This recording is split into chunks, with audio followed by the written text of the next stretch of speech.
میں جو چندہ کرنے آیا بتاؤ سچے دل سے حضور پاک کی عزت کی خاطر ان کی قدموں پر کون اپنی گردن نچھاور کر سکتا ہے؟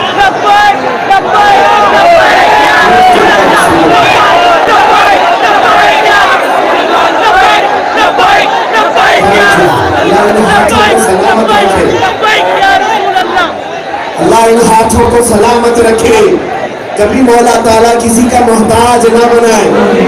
آپ سے میں ایک بات کہتا ہوں، توجہ، بہت وقت کم رہ گیا، سنو، میں نے کسی کو ہاتھ اٹھانے کے لیے تو نہیں کہا تھا، میں نے صرف پوچھا تھا کون ہے جو حضور کی بارگاہ میں اپنی گردن نچھاور کرتا ہے، لیکن تمہارے ہاتھ بے اختیار اٹھ گئے، اٹھانے کے لیے کہا کسی نے نہیں، بے اختیار اٹھ گئے۔ دوسرا کلمہ میں پڑھتا ہوں، اشہد ان محمد رسول اللہ صلی اللہ علیہ وسلم۔ آپ کیا کیے؟ میں نے حضور کا نام لیا، انگوٹھوں کو چوم کر آنکھوں سے بہایا۔ یہ کس نے کہا تھا؟ یہ تو میں نے کہا ہے، میں حضور کا نام لوں گا تو انگوٹھے چوموں، کہا کسی سے؟ خود سے چوما۔ میں نے حضور کی بارگاہ میں گردن دینے کے لیے پوچھا تھا، ہاتھ خود اٹھ گیا، نام لیا، لبوں تک انگوٹھے خود چلے گئے۔ یہ جو بے اختیاری میں ہو رہا ہے تمہارے اندر سے، یہ اس بات کی علامت ہے کہ گنہگار ہو گئے ہیں، غدار نہیں ہوئے۔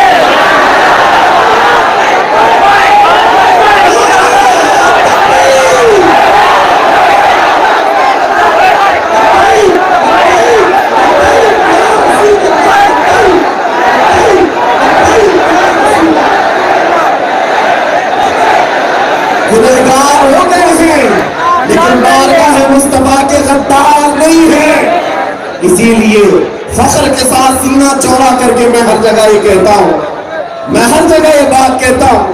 کچھ لوگوں نے کہا تھا آپ کی قوم مولانا پارٹیوں میں زیادہ بک جاتی ہے، 500 کے لیے ادھر سے ادھر ہو جاتے ہیں، کبھی بی جے پی کے نعرے، کبھی کانگریس کے نعرے، کبھی پتہ نہیں کس کے نعرے، یہ آپ کی قوم زیادہ کرتی ہے۔ ایک نیتا کے پی اے نے کہا تھا کہ آپ کے لوگ ادھر سے ادھر بار بار جاتے ہو۔ میں نے ان سے کہا تھا ان کے سامنے کمپیریزن کے لیے سب برابر ہے، اس لیے ادھر بھی جاتے ادھر بھی جاتے، یہاں سے بھی لاتے وہاں سے بھی لاتے ہیں۔ لیکن آپ کو میں ایک چیلنج کے ساتھ بات کرتا ہوں، تم نے مجھے تانا دیا ہے ہماری قوم ادھر کے جھنڈے ادھر کے جھنڈے بھی اٹھاتی ہے 500 کے لیے، کل آ جانا، میں اپنے علاقے کا کوئی عام نوجوان، کوئی عالم نہیں، کوئی حافظ نہیں، کوئی حاجی نہیں، ایک عام نوجوان لاؤں گا اور تم 1 کروڑ نہیں 10 کروڑ لا کر کے رکھ دینا، اور اس نوجوان کو سامنے بٹھا کر پوچھنا، یہ نہیں کہ اس نیتا کے پاس جاؤ گے اس نیتا کے پاس، کمپیریزن کے لیے نیتا مت رکھنا، ایک طرف 10 کروڑ رکھنا، دوسری طرف گنبد خضرا کو دکھانا، پوچھنا اے نوجوان بتا صحیح، ایک طرف 10 کروڑ ہے یہ لے گا یا ایک طرف گنبد خضرا ہے یہ لے گا؟ میں عام نوجوان کی بات کر رہا ہوں، کسی پرہیزگار کی نہیں۔ ہمارے محلے کا چلتا پھرتا نوجوان بھی تمہارے 10 کروڑ کو ٹھوکر مارے گا اور چلے گا، اپنا سب کچھ گنبد خضرا کلمی میرے نبی سے میرا رشتہ بتلا دو گستاخ نبی کو، غیرت سنی زندہ ہے، ان پہ مر مٹنے کا جذبہ کل بھی تھا۔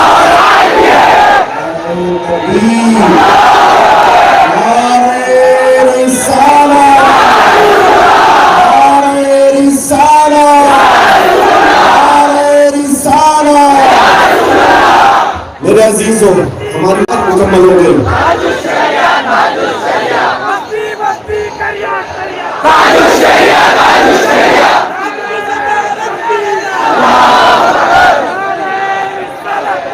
عزیزان گرامی، چند جملے یہ سن کر کے جاؤ، یہ جذبہ ہے ہمارے پاس، اسی لیے ہم سفر بھی کر رہے ہیں۔ آپ تک بھی چل کر کے آئے ہوں، اگرچہ 10 گھنٹے کا سفر ہی کیوں نہ ہوا، صرف اور صرف یہ حوصلہ لے کر کے کہ مرے ہوئے لوگوں کے پاس کوئی نہیں جاتا، زندہ ہے اس لیے آپ کے پاس آئے ہیں۔ مر گئے ہوں تو مرے ہوئے لوگوں کو کیا سنایا جائے؟ ہمیں پتا ہے ہمارے کسی گاؤں کا بھی بچہ ہو ابھی وہ غدار نہیں ہوا ہے، نبی پاک صلی اللہ علیہ وسلم کے نام کا وفادار ہی صحیح ہے، عمل میں کوڑا ہو گیا ہے، عمل میں بیکار تو ہو گیا ہے۔